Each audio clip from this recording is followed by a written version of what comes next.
is the issue really with the provisions in the PTA or how the PTA is used by the executive? Which is worse? So there is an intrinsic link between both the law and the practice, because as I said, at the time of implementing that particular act, there was an ulterior motive behind that.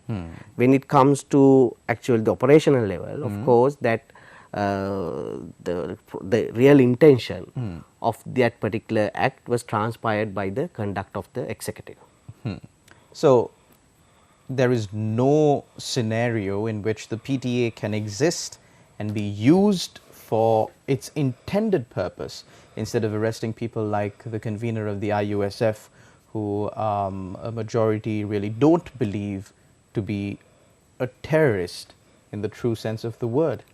The other thing is, even from the very beginning, even the international level, there is issue how to interpret the terrorism. Of course, now if certain act could be interpreted, the state could interpret it as a terrorist act. But as far as the actual nature of that act is concerned, one can say it's not a terrorist act. For example, if a person fighting for their liberty, the state could interpret it as him as a terrorist.